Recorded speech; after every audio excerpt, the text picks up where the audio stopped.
Hello అండి, అందరికీ నమస్తే. ఇలా చారు కానీ పప్పు కానీ చేసినప్పుడు ఇలా కాకరకాయ వేపుడు చేసుకుంటే చాలా అంటే చాలా బాగుంటుందండి.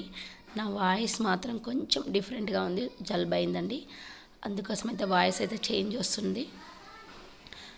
ముందుగా అయితే కాకరకాయ వేపుడు ఎలా చేద్దామో చూద్దాము.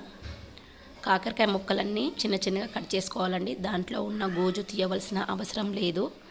ఇలా చిన్న చిన్న ముక్కల్లాగా కట్ చేసుకొని అందులో కొంచెం ఉప్పేసి 3-4 సార్లు బాగా కడగాలి.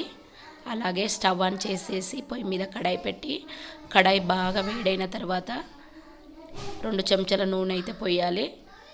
పోసిన తర్వాతనైతే మనం ముందుగా కట్ చేసి పెట్టుకున్న కాకరకాయలను ఇందులో వేసేసుకోవాలి.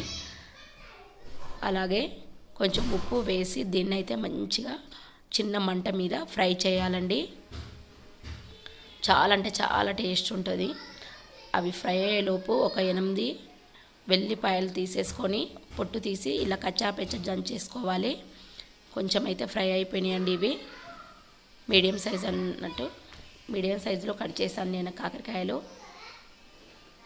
ఇప్పుడు మనం ముందుగా కట్ చేసి పెట్టుకున్న వెల్లిపాయలను అయితే ఇందులో వేసేసుకున్నాను.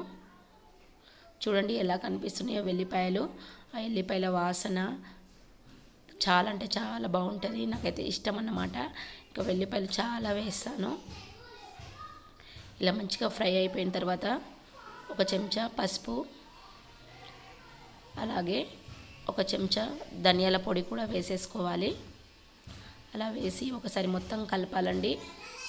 మంట వచ్చేసి మీడియం ఫ్లేమ్లో పెట్టుకుంటే సరిపోతుంది. ఇలా మంచిగా ఫ్రై అయిపోయాక 1 చెంచా అల్లం వెల్లుల్లి పేస్ట్ వేసేసుకోవాలి.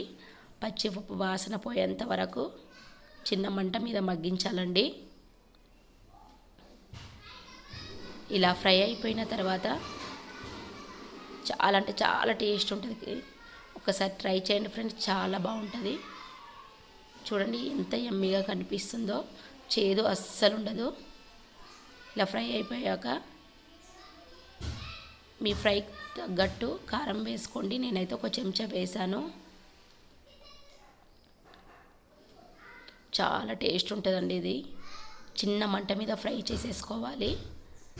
మనకు ఫైనల్గా అయితే ఫ్రై అయితే అయిపోయింది. దీన్ని ఫ్రై అంటారు, వేపుడు కూడా అనొచ్చండి. దించే ముందు కొంచెం గరం మసాలా వేసేసుకొని దించేసుకుంటే అయిపోతుంది కాకరకాయ వేపుడు అయితే.